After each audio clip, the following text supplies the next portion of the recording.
Here's to another chapter of growing up Manning. To the day we found out our dad is really our uncle.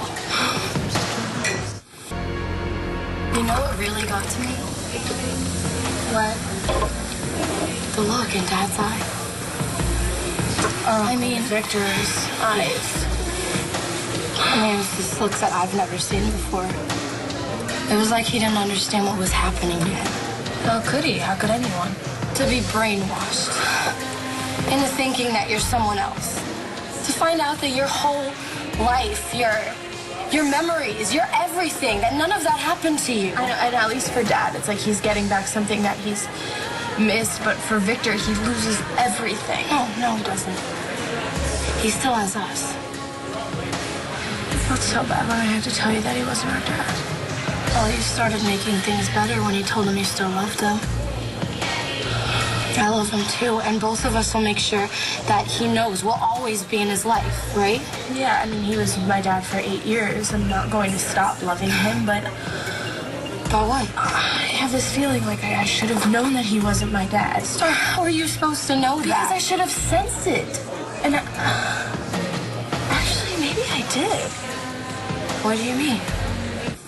I told this to Jack, but he didn't take it very well because Victor is the only dad that he has ever known. He doesn't remember another one.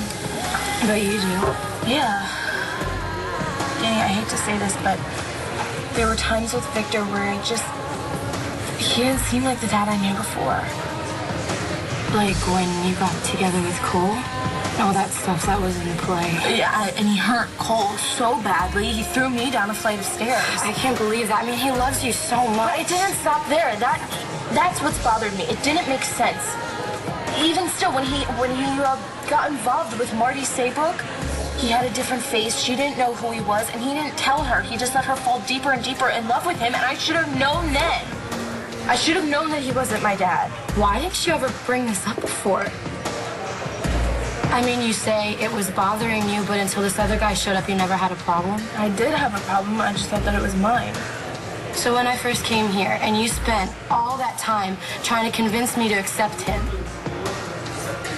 how could you do that if you secretly thought that he was some kind of monster? That's not what I mean. Well, what do you mean? When you're trying to get me to love him as my dad, you never suspected that he wasn't, so why is it okay for you to totally change your mind now? Do not call him my Todd. There's only one Todd Manning, and he is our father no matter what crime he has committed. I already forgave him once. I don't know if I can do it again. Well, do you know who can't forget Todd Manning? Todd Manning. He has spent his whole life torturing himself over what he did to That doesn't make it okay. Okay, maybe it doesn't. But Uncle Victor isn't exactly a saint either. Look at what he has done. He convinced Cole that his mother was dead. He plotted on stealing my baby and raising it with Marty. How about that? Isn't that a little sick, Dan? Yeah, well, you'd be sick, too, if you had to live inside his head. Oh. Starr, he was programmed to think that he was someone else. Dad was locked up. He was locked up. He was injected with drugs. Whatever. What? If you're going to make excuses for Victor, I'm not making excuses. Why are we fighting about this, Danny? What are we doing?